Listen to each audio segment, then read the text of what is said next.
Gracias, Señor, por la vida que nos das, gracias por el cuidado que tienes de nosotros.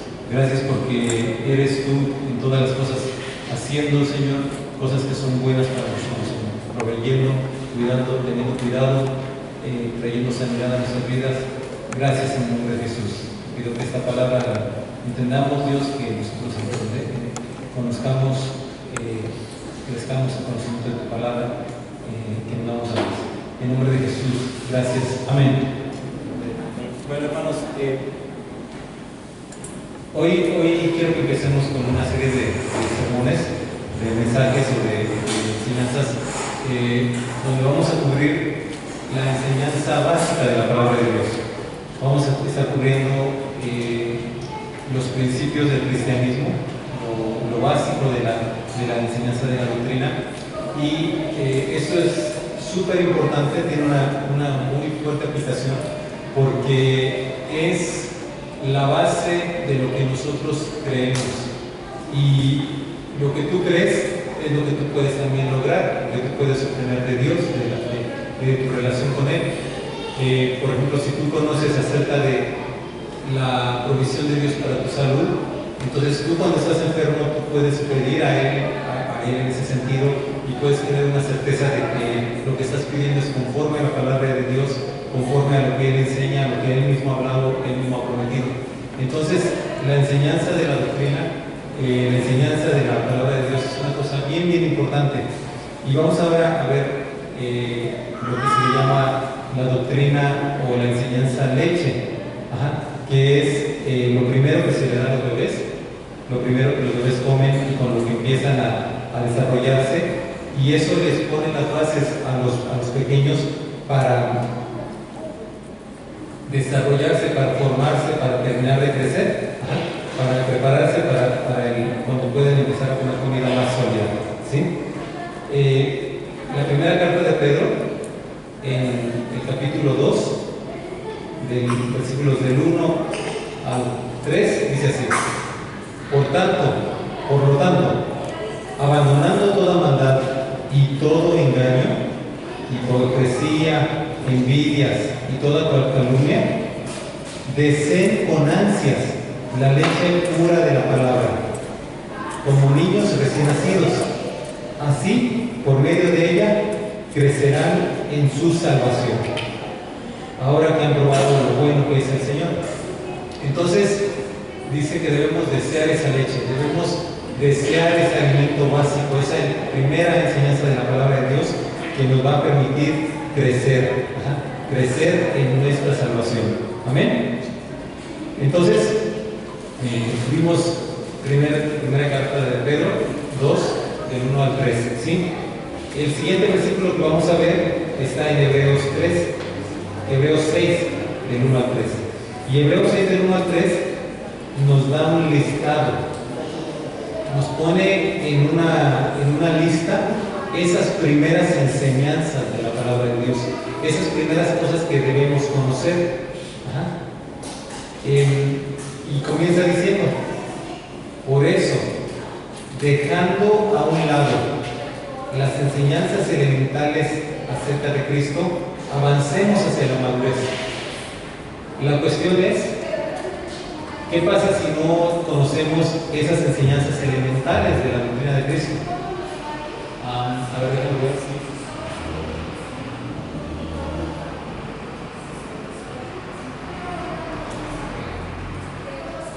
Bueno, no sé si me puedo ver.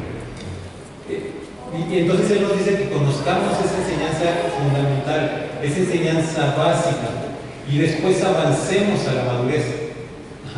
Y es lo que vamos a hacer después de ver esto, ¿sí? Primero queremos conocer esta enseñanza básica, queremos conocer esta palabra clave, esta palabra base, este fundamento, y después ir a cosas más profundas de la palabra de Dios. Entonces dice: no vuelvan a poner otra vez los fundamentos. ¿Y eso es por qué? Porque a los que les está escribiendo ya se les había enseñado y vuelto a enseñar, y les había dicho Pablo incluso: ustedes ya deberían ser maestros en todas estas enseñanzas. Entonces vamos a lo que sigue. Bueno, nosotros vamos a empezar con esa enseñanza leche, con esa doctrina básica de la palabra de Dios.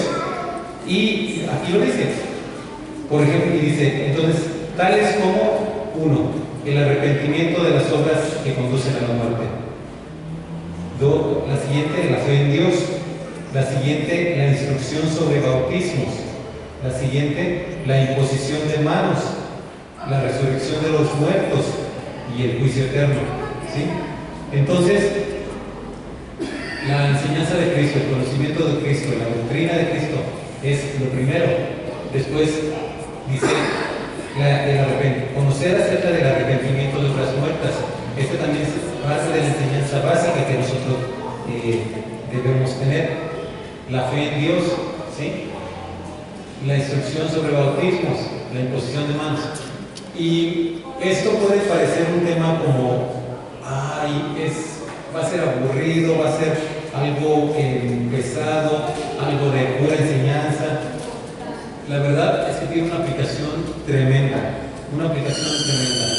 El conocer acerca de Cristo te va a dar una idea muy fuerte de cuál es la base de la religión cristiana y de con quién estamos tratando, de quién estamos hablando, quién es Cristo, quién es nuestro Señor, qué puede hacer Él por mí,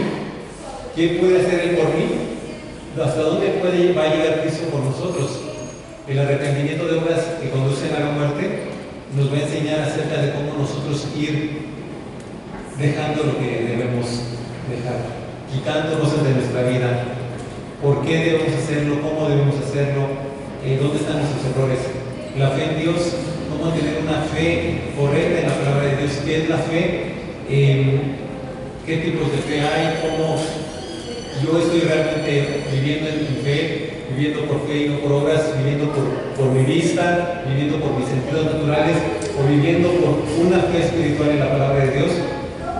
La instrucción sobre bautismos, bueno, pues ahí tenemos desde la seguridad de salvación, la base de la seguridad de salvación. Ahí conocemos la obra del Espíritu Santo en nosotros, conocemos también la enseñanza sobre el bautismo en agua. La imposición de manos es la primera parte de enseñanza para tomar dominio, para bendecir, para hacer que un negocio, para hacer que mi familia sea bendecida, sea prosperada, sea llamar el nombre de Dios sobre lo que yo tengo y bendecirlo en el nombre de Dios y buscar la bendición de Él. Entonces, la imposición de manos, yo incluso quería comenzar por ese tema porque se me hace que es un tema bien fundamental y que no se conoce a fondo, pero vamos a ir en orden. La resurrección de los muertos te va a enseñar acerca de la muerte, te va a enseñar acerca de la esperanza que tenemos en Cristo, acerca de qué es la muerte espiritual, qué es la muerte física, qué va a pasar cuando Cristo venga. ¿Sabías que nosotros ya tuvimos una resurrección? Ya la tuvimos. ¿Cómo es eso? Si no es muy fuerte. ¿Quién sabe? Vamos a ver. Y finalmente sobre el juicio eterno. ¿Qué hay después de la muerte? ¿Qué es lo que va a hacer? ¿Vas a reencarnar? ¿Vas a desaparecer? ¿Cómo te va a juzgar Dios? ¿Qué es lo que va a juzgar Dios de ti, de tu vida?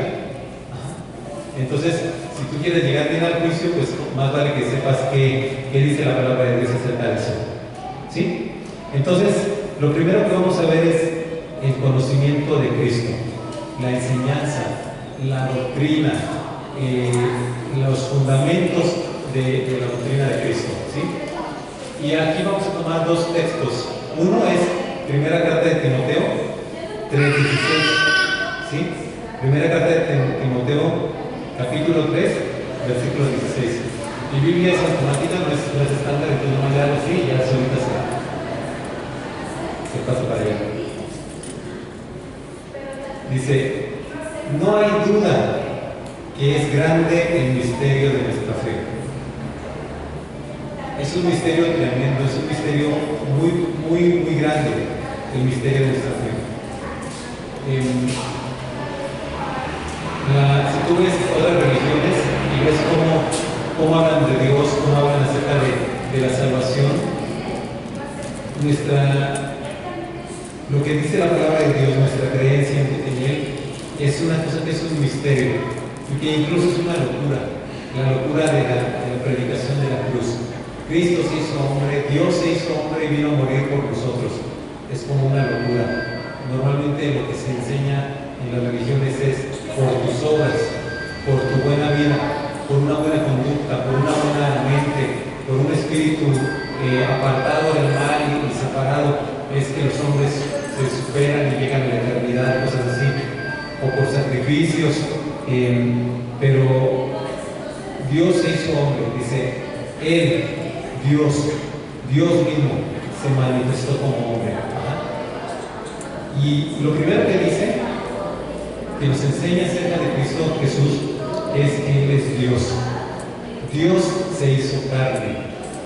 Dios se hizo carne. Yo tengo aquí el texto como está en la Nueva Versión Internacional. Ustedes tienen tal vez la versión de la Reina Valera, y ahí dice Dios se hizo carne. ¿Sí? ¿Así dice? Dios fue manifestado en carne. Entonces, pero la primera cosa que habla acerca de Jesucristo es que Él es Dios. Hay personas que te van a decir que Jesucristo es un ángel, que Jesucristo es un filósofo, y entonces lo hacen solamente hombre. O lo hacen ángel y lo hacen como una creación del Padre, y entonces dicen, es un ángel que estuvo aquí. Otras personas decían, bueno, Jesucristo era un espíritu y vivió aquí y lo veía la gente, pero era un espíritu nada más, ¿sí? Y por eso no le pasó nada en la crucifixión y volvió a vivir y así. Pero lo que dice la palabra de Dios es, Dios se mostró en forma de carne y sangre, en forma humana. Entonces, lo primero que establece la palabra de Dios acerca de Cristo es que Él es Dios. Él es Dios. Y tú puedes ver otras partes. Por ejemplo, el Evangelio de Juan comienza diciendo, ¿alguien sabe cómo comienza diciendo el Evangelio de Juan? En el principio, creó Dios los cielos y la tierra. No, ese es Génesis, ¿verdad? En el principio era el verbo. Y el verbo era con Dios. Y el verbo era Dios. ¿Sí? Y también ahí en el Evangelio según San Juan comienza diciendo Cristo, a quien ahí le llama la palabra o el verbo, dice, era Dios. Y estaba en el principio. Era en el principio con Dios. ¿Sí? Por Él fueron creadas todas las cosas. Y sin Él nada de lo que ha sido hecho. Sin Él nada de lo que ha sido hecho fue hecho. Por Él. Por Él fue hecho. Él estaba ahí presente, Cristo Jesús. Cristo es Dios. Entonces, la primera cosa que estamos viendo de la palabra de Dios es que Jesucristo es Dios mismo. Jesucristo es Dios mismo. Y ahí podremos buscar muchos textos que hablan acerca de eso. Vamos a avanzar para tratar de ver el tema. La segunda es, Él se hizo hombre. Él se hizo carne. Entonces hay gente que dice, bueno, Jesucristo estaba aquí en la tierra, pero era Dios. Y realmente Jesucristo, Dios, el Hijo, dejó su posición de Dios y se hizo completamente un hombre. Vivió en la tierra como un hombre. Y el primer milagro que habla la palabra de Dios ocurre después de que Jesucristo fue llenado del Espíritu Santo. Después de que Jesucristo estuvo en el desierto, ya a la edad de 30 años, y fue bautizado en agua, y después fue llevado al desierto, y después de ahí regresó y empezó a hacer milagros, empezó a enseñar. Jesucristo era hombre, vivió como hombre. La Biblia habla de él como el segundo Adán. Habla de él como el segundo Adán. Entonces, esa es la segunda cosa súper importante acerca de Jesús.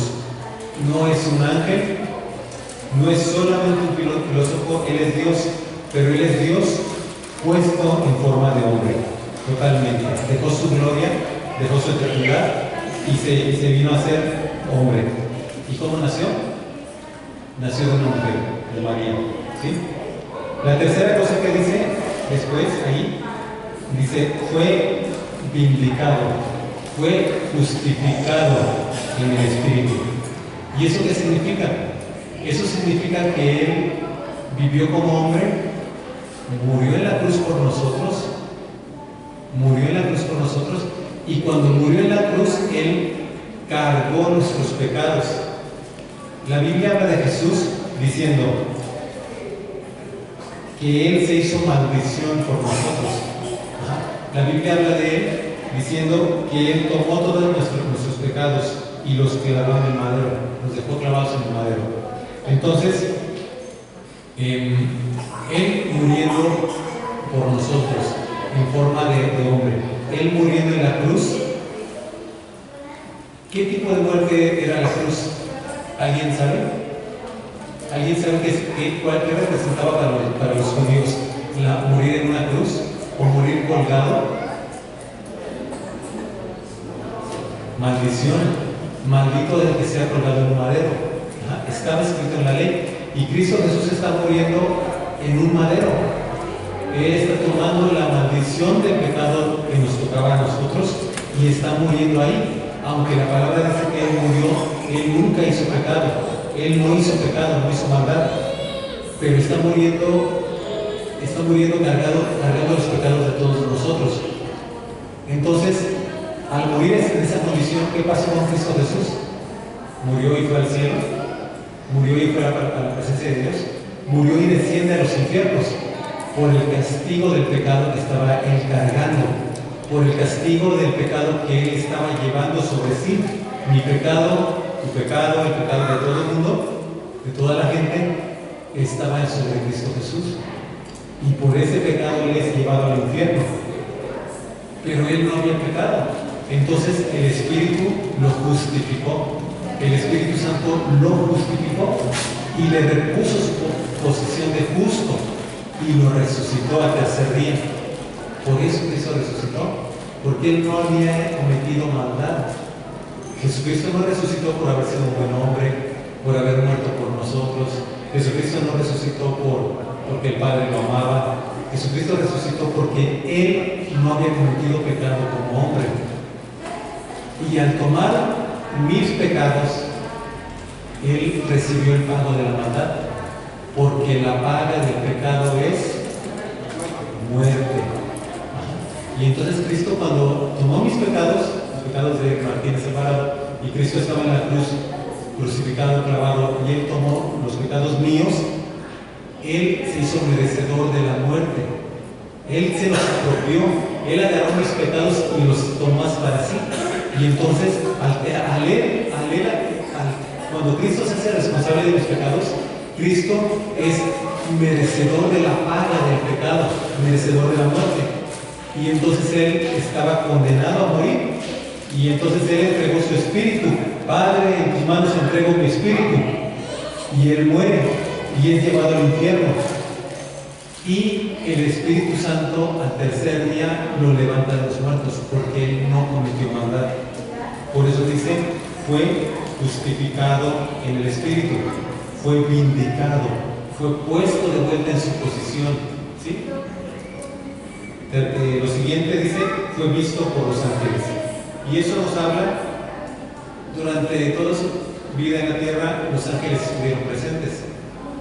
Cuando Él iba a nacer, cuando Él todavía no era engendrado como hombre, todavía estaba en su posición de Dios, ¿quién vino a María y le habló y le dijo, salve, bienaventurada, bendita entre las mujeres? ¿Quién? El sacerdote de Israel. Un ángel se presentó a María y entonces ella le dijo, aquí está la sierva del Señor. ¿Sí? Y entonces ella concibió del Espíritu Santo.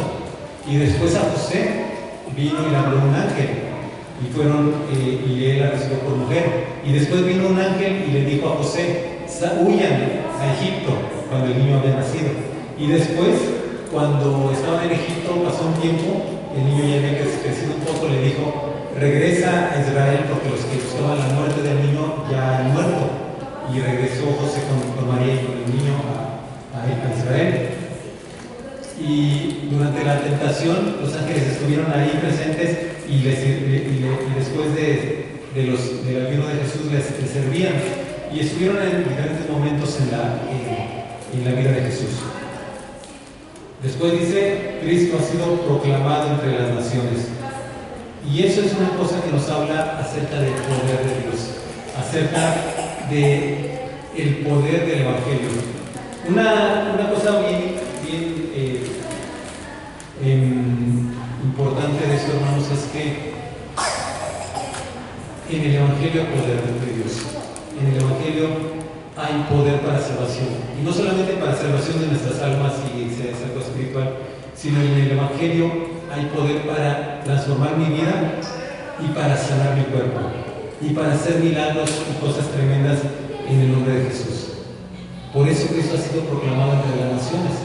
Porque gente con educación, gente sin educación, gente con dinero, gente sin dinero, ha podido salir a predicarle a gente en lenguajes que no, en culturas que tienen otras costumbres, y han podido predicar el Evangelio por los milagros que se hacen, por las señales y por las maravillas que se hacen. Cuando tú vas a predicarle a gente que está envuelta en la brujería y en el poder de los demonios y tienen muchas situaciones de ocultismo, pues no solamente puedes hablarles de la esperanza, tienes que demostrarles el poder de Dios. Incluso tú te tienes que defender, tienes que ser protegido por el poder de Dios de las amenazas y cosas que se hagan en tu contra. Y eso también ha sido parte de lo que ha hecho que otra gente se convierta al Evangelio, porque ha dicho, no podemos, por hechizos, por brujería, no podemos parar a estas personas. ¿Por qué? Porque el Dios que predican es más grande, ¿sí? Después dice, Cristo ha sido creído en el mundo. Cristo ha sido creído en el mundo, recibido. Nosotros, muy lejanos de donde todo sucedió, muy lejanos del pueblo de Israel, hemos recibido a Jesucristo. Y finalmente dice, Jesucristo ha sido recibido en la gloria.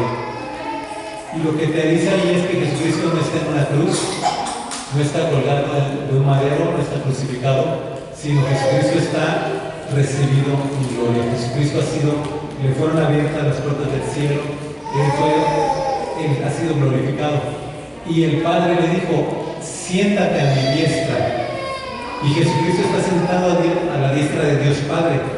Y dice, siéntate a mi diestra, hasta que ponga a tus enemigos por un escalón para tus pies.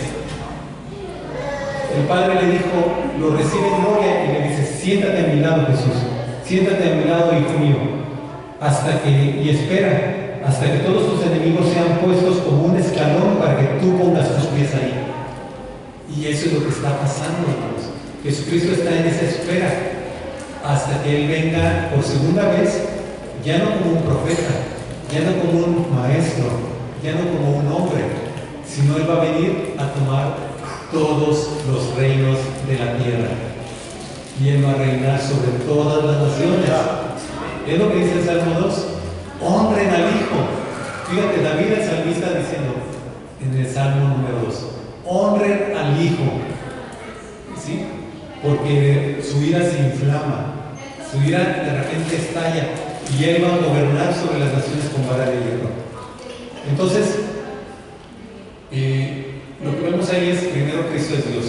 Segundo, Dios se hizo hombre, vivió como hombre, no era un ángel, no era un espíritu, vivió como hombre, sufrió hambre, sufrió cansancio, sufrió dolor, sufrió angustia, todas nuestras emociones Él las sufrió, todas nuestras tentaciones Él las padeció, aunque sin pecado. Cristo murió y muerte de cruz, y fue humillado en esa muerte de cruz. Tuvo una humillación porque el Espíritu Santo tuvo que restaurarlo a su posición de justo. Él fue humillado, el Espíritu Santo lo volvió a poner. Cristo fue exaltado. Vemos acerca de su poder, de su gloria y de su eternidad. Ahora, siguiente. ¿Qué significa Cristo? ¿Qué significa Cristo? Cristo significa ungido. Y la unción era una cosa que nosotros ahora lo tomamos muy espiritual. Nosotros decimos, ¡ay, Espíritu Santo, dame tu unción, dame tu unción! Pero cuando una persona era ungida, en su cabeza le vaciaban aceite. Ajá. Tú te pones champú y luego te estás ahí bañando en la regadera o con una cubeta, pero te tardas en quitarte todo el champú, ¿verdad? Y te pones agua y te callas y hasta que ya no sale espuma, hasta que ya no sientes champú y ya te queda el cabello limpio. Bueno, en ese tiempo no tenían regaderas y la persona que era ungida le vaciaban una jarrita, un poco de aceite y él quedaba todo batido de aceite así. Ajá. En una vez a un joven que se llamaba David, él estaba en el campo, estaba cuidando ovejas en el campo, las ovejas de su papá, y le mandaron a hablar: ven David, ven a la casa, te están esperando para comer, corre. Entonces David se fue desde el campo hasta su casa. ¿Cómo llegó David? ¿Cómo lo cree que llegó? Sudado, empolvado, entierrado. Ajá. Comieron y después de comer, ¿qué creen que pasó? Un hombre anciano que estaba en la casa de visita agarró una vasija de aceite y se la dejó caer en la cabeza. Entonces el aceite se le revolvió con el sudor, con la tierra y quedó lleno del aceite. Pero eso es la unción, hermanos. Así se hacía la unción en el Antiguo Testamento. Así eran ungidas las personas. Y ese joven David fue ungido, fue derramado aceite sobre su cabeza. Dice que se les derramó aceite y entonces les llegaba hasta la barba. Entonces, no la barba, como es la misma, una semana que les pasé el cuchillo. Imagínate la barba así desde que los de Israel en ese tiempo no se cortaban la punta de la barba. Entonces imagínate la barba aquí, ¿no? De ese muchacho. A lo mejor tenía trencita o algo. Y entonces el aceite se le llenó, se le metió ahí todo en la sierra. Pero ese aceite sobre su cabeza significaba que él había sido escogido por Dios, seleccionado por Dios y marcado por medio de un profeta para ser el próximo rey, para ser el próximo rey de la nación. Ajá. ¿Quiénes eran ungidos? ¿Pueden buscar esos versículos? Éxodo 29, primer libro de Samuel 10:1 y también primer libro de Samuel 16:6 y también primer libro de Reyes 19:16. No sé si alcanzan a ver en la imagen, pero esa es una foto de la convención. ¿Se acuerdan qué pasó ahí, los que fueron? ¿Qué pasó? El hermano Joel, que estuvo aquí el jueves pasado, le habló a la gente y le dijo: los que quieran recibir de Dios, pasen en silencio y párense aquí. Y la gente pasó muy tranquila, ¿no? Dijo: ay, va a orar por nosotros. Y después agarró una botella de agua y dijo: bueno, no tengo aceite para ungirlos, pero entonces los voy a ungir con esta agua. Y los mojó a todos. Y digo a todos porque era una botellita de aceite.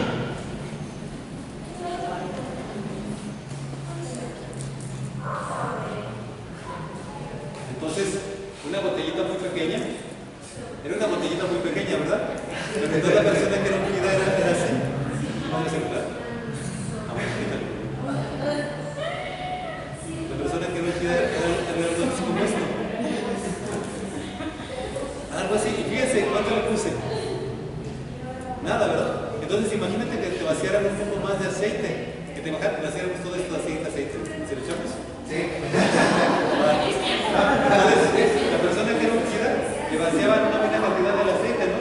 Y la persona quedaba totalmente llena de ese aceite. El aceite le caía por... No se le estaba quitando, ¿verdad? No estaba ahí. Pero eso a mí me gustó mucho que lo hiciera mi hermano, porque nos recordó la realidad de cómo eran las cosas en ese tiempo. Ahora decimos la unción del Espíritu Santo y creemos solamente en algo espiritual, pero realmente lo que pasaba es que la persona quedaba así mojada, su ropa quedaba teñida con el aceite, quedaba lleno del aceite, su barba, su cara, su cabello quedaba ahí lleno del aceite. Y eso es como era. Entonces, cuando el hermano toma la botella y moja, yo pensé, ay, es una botellita. Pero en las fotos hay una foto donde se ve así toda la gente parada, que está esperando la oración, estaba ahí parada, y hay una persona que se le ve el hombro, y el hermano todavía tiene como media botella así que está echando, y en la foto, la persona que está una persona que está en la orilla, tiene todo mojado esto. Y digo, Dios, ¿de dónde salió tanta agua? ¿De dónde salió tanta agua? Porque era mucha gente, ¿no? Y él la roció así. Entonces, así era la unción.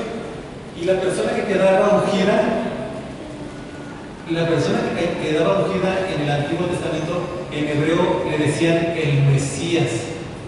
El Mesías, o sea, el ungido. Cuando tú oyes el Mesías, piensas en la Navidad. El Mesías, ay, la Navidad. No, el Mesías era el rey. El rey Saúl era el Mesías. El rey David era el Mesías. Eran el ungido, los ungidos, los que habían sido ungidos para ser reyes. Bueno, ¿alguien tiene Éxodo 29?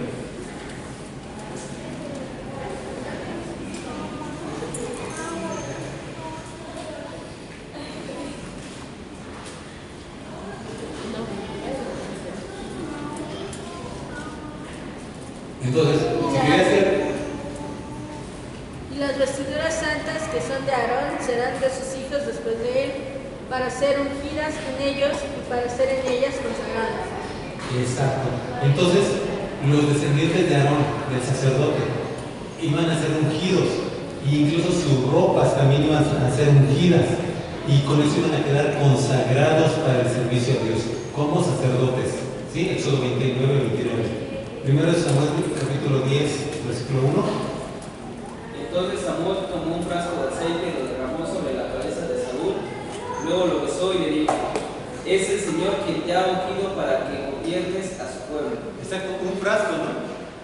No dice le echó ahí una botella, para que le echó todo el frasco.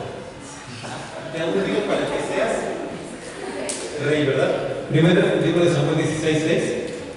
Y aconteció que cuando ellos vieron, él vio a Elías y dijo: de cierto delante de Jehová estás ungido. Sí, Samuel llegó a la casa de Isaí y llamó a sus hijos. Y primero llegó el hijo mayor y dijo: ¡ay, este es el ungido de Dios! ¿Ya había sido ungido? No. Pero Samuel está diciendo que este es el escogido. Este es el escogido. Aunque todavía no le echaban el aceite. Y Dios le dijo: ese no. Y pasaron así hasta que se acabaron los hijos que estaban ahí presentes y tuvieron que llamar a David. Y David fue ungido por rey. Y finalmente, primer libro de Reyes 19:16. A Jehú, hijo de Nimsi, irás por rey sobre Israel, y a Eliseo, hijo de Safat, de Abed, de Oalá, ungirás para que sea profeta en tu lugar. Exacto. Entonces ahí está diciéndote cómo iban a ungir. Elías tenía la orden de Dios de ungir a Jehú para que fuera rey y de ungir a Eliseo para que fuera profeta en lugar de Elías. Era el siguiente. Elías ya iba a ser tomado al cielo y el que iba a quedar ungido en su lugar como profeta era Eliseo. Ajá. Entonces esas personas eran ungidas para ser reyes, sacerdotes y profetas. Ajá. Ahora, ¿qué pasa cuando vamos a leer Levítico 4:3? Fíjense lo que dice ahí.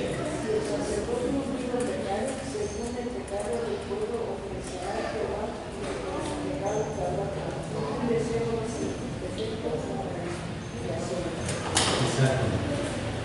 Otra traducción de este versículo dice: cuando el sacerdote ungido pecare, haciendo así pecar al pueblo. Y esa es una cosa bien tremenda. Cuando un jefe de familia pecaba, eso le era tomado a la demás gente como pecado también.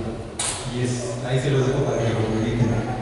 Ahora, vamos a ver otros dos versículos que son también del primer libro de Samuel. El 2, versículo 10 y capítulo 2, versículo 35. Y ahí quiero que me digan de quién está hablando, porque habla de un ungido. Dice 2:10. 2:10. Delante de Jehová serán quebrantados sus adversarios, y sobre ellos tronarán desde el cielo, y Jehová buscará confirme de las tierras durante el poder de su reino, y exaltará el poderío en su ungido. Miren que aquí dice, habla del rey, habla de un rey y habla de un ungido, habla del ungido y habla del rey. El otro versículo, capítulo 2, versículo 35. Yo me suscitaré para hacer bien y hará como que mi corazón y mi alma. Yo le edificaré casa firme y andará delante del ungido todos los días. Ajá. Dice, yo me tomaré un hombre para que esté delante de mí, para que sea rey. Dice, y estará delante de mi ungido. ¿Sí ven que hay una diferencia ahí entre el rey y el ungido? Pero entonces el rey no era ungido, ¿de quién está hablando ahí? ¿Estará en presencia todo el tiempo de mi ungido? ¿Crees que sea en presencia del sacerdote? ¿De una persona? De Cristo. Ahí está hablando, Dios el Padre está hablando que el rey al que se va a elegir, él iba a estar en presencia de su ungido, en presencia de Cristo Jesús. Así como cuando Josué salió al campo y se encontró un hombre con una espada desenvainada. Y ese hombre le dijo que él tenía como príncipe del ejército del Señor. Y entonces Josué se arrodilló y le adoró. Estaba en presencia del ungido de Dios, estaba en presencia de Cristo. ¿Sí? Entonces, Cristo Jesús está desde el Antiguo Testamento con el pueblo. Está mostrándose. Vamos a ver otra parte, que es Filipenses 2, del 6 al 11.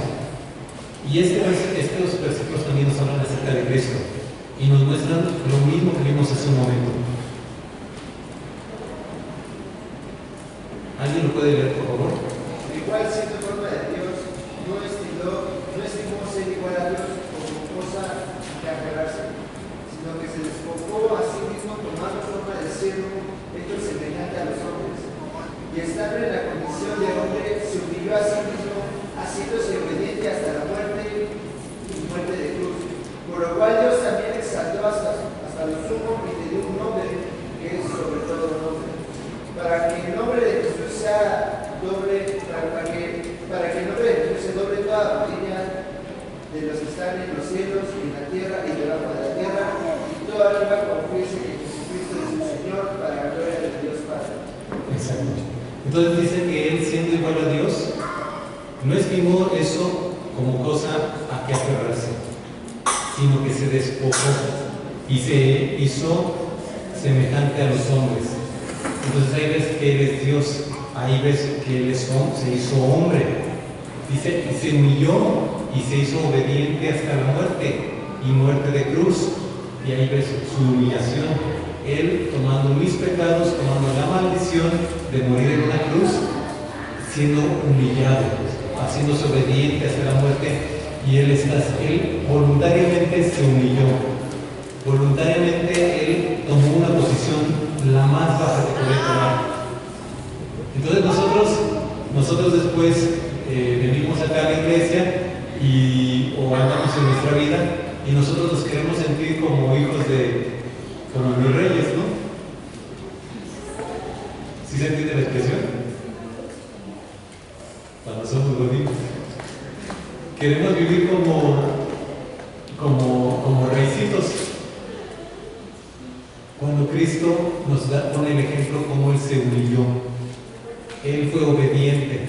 Y si la obediencia implicaba morir en una cruz, avergonzado, despreciado de la gente, maldito de Dios, Él estuvo dispuesto a hacerlo porque Él tuvo humildad.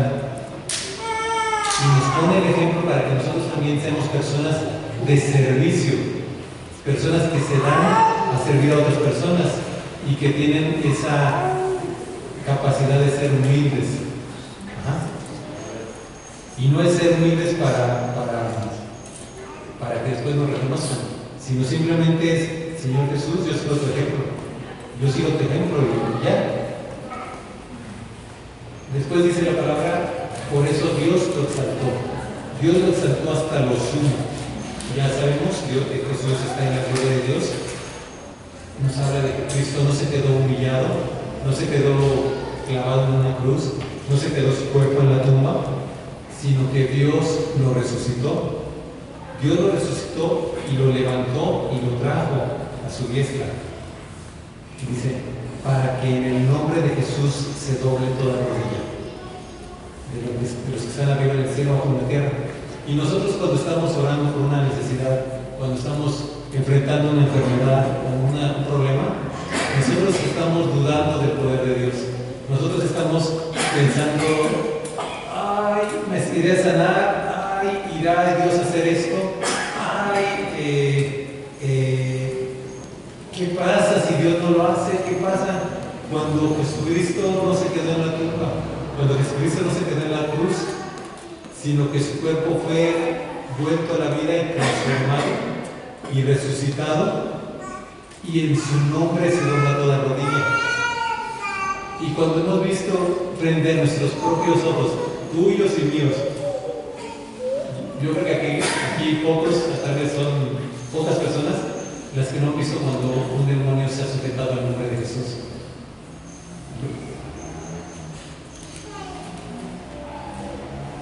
Levante la mano el que ha visto cuando un demonio se ha sujetado al nombre de Jesús. ¿Se les ha tratado de ver? Levante la mano.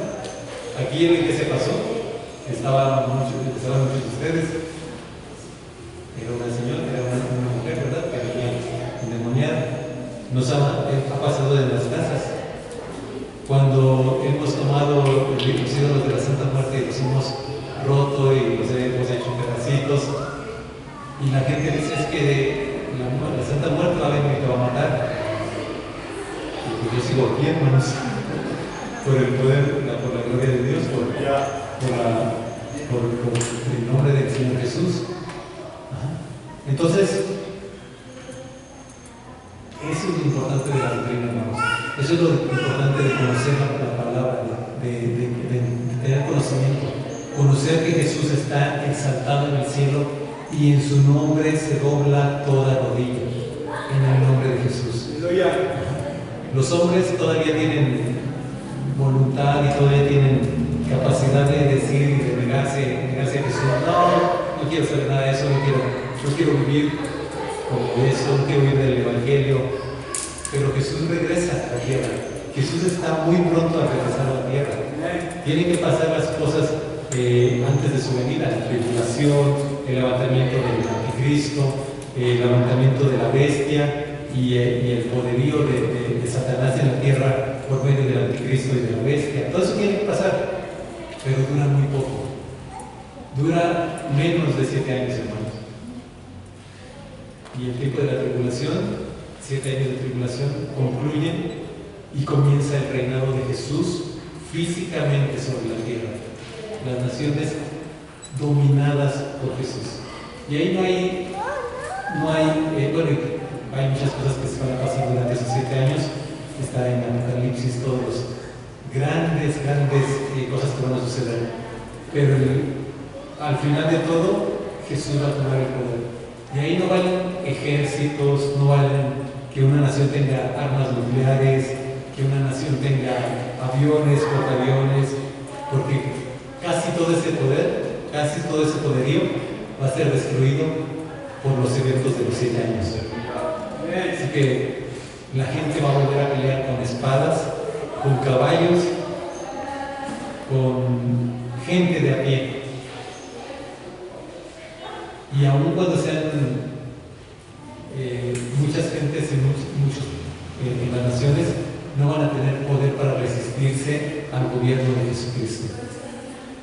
Entonces, cuando tú ves todo eso, y tienes que orar porque o tú estás en tu casa y sientes la presencia de demonios, o se te enciende la luz en el cuarto y ¡ah!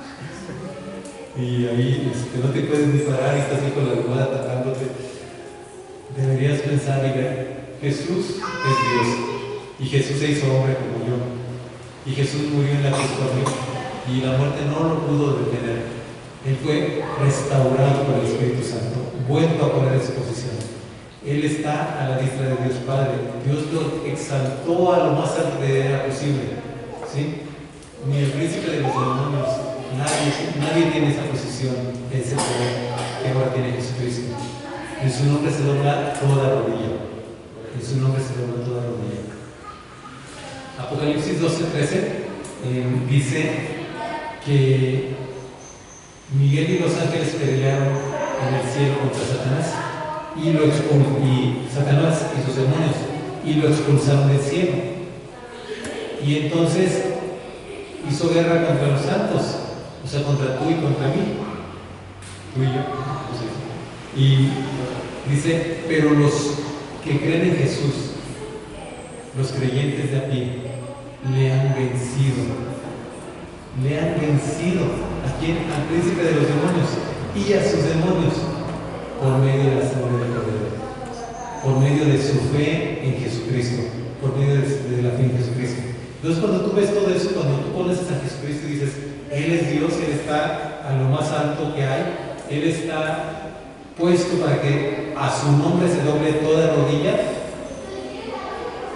eso te debe hacer crecer, te debe llenar de confianza para que hables en el nombre de Jesús, para que hables de tu enfermedad, para que hables de tu necesidad y tomes dominio. Amén. Muy bien, hermanos. La próxima semana vamos a ver el arrepentimiento de obras que llevan a la muerte. ¿Sí? De verdad quiero que llevemos a la disposición, hermanos, porque ese es un tema muy importante que nos va a enseñar acerca de. Es la primera enseñanza para tomar dominio. Amén. Pero hay otras cosas antes que son esa base para que tú crezcas. Hay más que estudiar sobre todos estos temas. Ahora voy rápido, pero espero que tú puedas estudiar, puedas leer. Vuelve a leer Filipenses 2, del 6 al 11 y los otros versículos. Amén. Dios les bendiga. Vamos a esperar a los niños nada más un momento y terminamos. Una preguntita sobre la imposición de manos. Sí. Cuando Pablo dice que no impongas las manos a la ligera, se refiere a que no transmitas el poder de Dios hacia la persona si no es nacida de nuevo. Ese es el tema que vamos a ver. No, es una parte del tema y tiene que ver con la autoridad espiritual. Y de grandes formas, la autoridad espiritual está. Hay una autoridad que uno tiene por ser hijo de Dios. ¿Sí? Así como cuando nace el hijo de una persona que es millonaria, el hijo ya tiene una posición nada más por haber nacido ahí, ¿verdad? Entonces, nosotros tenemos una autoridad que es así. Y hay otro tipo de autoridad, que es autoridad que es ordenada o puesta a alguien para que tenga un cargo, ¿sí? Como David, pues David era el menor de su casa, pero cuando vino Samuel y lo ungió para que fuera rey, David se convirtió en el más importante de su casa. Y de la misma forma José era el penúltimo hijo de Jacob, de Israel. Pero cuando fue puesto como segundo al mando de Egipto, quedó por encima de su padre, quedó por encima de sus hermanos y quedó por encima de todo el pueblo de Egipto. Y esa es una autoridad que es delegada, que es entregada, ¿sí? Entonces, lo que usted me está preguntando tiene que ver, hermano, con esa autoridad que es entregada. Y cuando una persona es puesta puesta a cargo en un lugar, una cosa que se hace es imponer las manos sobre esa persona para transferirle el cargo, para transferirle la posición. Entonces, Por eso dice Pablo a Timoteo, no le impongan las manos a cualquiera, no impongan las manos con ligereza, pues sin darle la importancia, porque cuando se hace, se está transfiriendo esa autoridad, se está dando el cargo, la autoridad a otra persona, ¿sí? Entonces, no es como cuando uno ora por los enfermos y pone las manos sobre los enfermos, no se refiere a eso, se refiere al establecimiento de ancianos, al establecimiento de autoridades. Es algo que tiene que hacerse con conciencia de que se hace. ¿Amén? ¿Otra pregunta acerca de Cristo? ¿Pregunta? Bueno, entonces yo les voy a hacer preguntas. Bueno, se salvaron. Es una pregunta, pero cuando llegan a Cristo, estaría haciendo ese Padre, perdona, pero se supone que Cristo y el Espíritu Santo es lo mismo. Entonces, ¿por qué dice Padre? Sí, porque Dios, nuestro Dios se muestra al hombre en tres personas. Se muestra como el Padre, se muestra como el Hijo y se muestra como el Espíritu Santo. Y aunque es un solo Dios, su relación con nosotros opera y funciona como si fueran tres diferentes personas. Como el Hijo, cuando Dios se hizo hombre, cuando Jesucristo nació, no se quedó vacía el puesto de Dios, no se quedó vacío el trono de Dios. Dios Padre siguió en el trono reinando y el Espíritu Santo siguió siendo el Espíritu Santo. Y el Hijo, la presencia de Dios para nosotros como el Hijo, se hizo bebé. Y en ese momento sí, la presencia del Hijo dejó de estar en el cielo, dejó de estar en la eternidad. Se quedó el hueco de la posición del Hijo vacía, porque el Hijo dejó de estar en la eternidad y dejó de estar en la presencia con Dios y vino para acá. Entonces, es un solo Dios, pero que lo entendemos como tres personas. Entonces, el Espíritu Santo, cuando Cristo está siendo bautizado en agua, ahí en el río Jordán, Jesús está como hombre, el Hijo está como hombre y está entrando al agua. Y Juan el Bautista lo mete al agua y lo saca. Y entonces Juan el Bautista ve que decirle algo como una paloma y se posa sobre Jesucristo. Y dice Juan el Bautista después, yo vi como el Espíritu Santo descendió sobre él. Y también Juan el Bautista dice, y esa era la señal de que él es el ungido de Dios, porque el que me envió a predicar me dijo, el que me envió a bautizar en agua me dijo, al que veas que reposa sobre él el Espíritu Santo y se queda sobre él, ese es el enviado. Entonces, y además de eso, además de que tienes al Hijo entrando en el agua y al Espíritu Santo mostrándose en forma de paloma y poniéndose sobre él, reposando, viniendo a descansar sobre él, se oye una voz del cielo que dice, este es mi Hijo amado. Entonces, hay varias situaciones en que tú vas a escuchar a la voz del Padre y a Jesucristo. Cuando está Jesucristo en el monte, que le llaman el monte de la transfiguración, está Jesucristo ahí y había subido a ese monte con sus discípulos, con Pedro, Juan y Jacobo. Nada más subió con 3. Y cuando están ahí, dice que se aparecieron Moisés y Elías y hablaban con Jesucristo. ¿Sí? Y entonces Pedro le dice, Maestro, es bueno que estamos aquí. ¿Por qué no hacemos unas enramadas para ti, para Moisés y para Elías? Y dice, se oyó una voz del cielo que dijo, este es mi Hijo amado, a él oigan, a él escúchenlo. O sea, en otras palabras, cállense. Están llenos de temor. Pero entonces tú ves cómo Dios ahí está siguiendo en el cielo, reinando. Dios Padre está siguiendo en el cielo. La posición del Hijo es la que se dejó vacía en el cielo porque se hizo hombre. y el Espíritu Santo sigue funcionando. Y ahora Jesucristo ha regresado al cielo y está a la diestra de Dios, y el Espíritu Santo fue enviado a la tierra para que viva con nosotros. Entonces, antes veían y hablaban con Jesús así, uno a uno, y seguían a Jesús. A donde iba lo seguían. Y oían las palabras de Jesús. Pero ahora Jesús fue a la gloria y envió al Espíritu Santo aquí para que yo siga al Espíritu Santo. Cuando se mueve el Espíritu Santo, lo siga.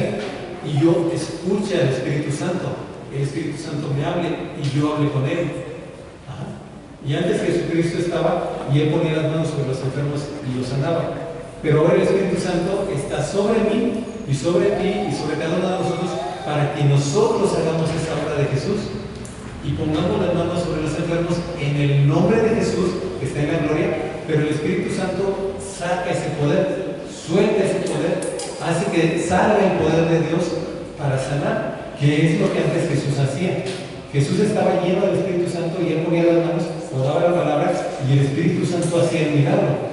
Y ahora es en nosotros, ¿sí? Ahora es el Espíritu Santo en nosotros, por nosotros, a través de nosotros. Amén. Amén. ¿Sí? Por eso es la doctrina, por eso es la enseñanza. Que no es nada más como, vamos a aprender, sino tiene una aplicación total a la vida diaria, a lo que hacemos. Entender cómo funciona, por qué está pasando lo que hacemos, por qué es lo que va, por qué cuando pongan las manos los enfermos, sobre los enfermos van a sanar. Porque Jesús está en la gloria y Él está exaltado en lo más alto, y sobre su nombre se dobla toda rodilla, en su nombre se dobla toda rodilla. Y Él envió al Espíritu Santo para que obre las obras que hacen las obras de Dios. ¿Sí? Ese es el mensaje de Dios.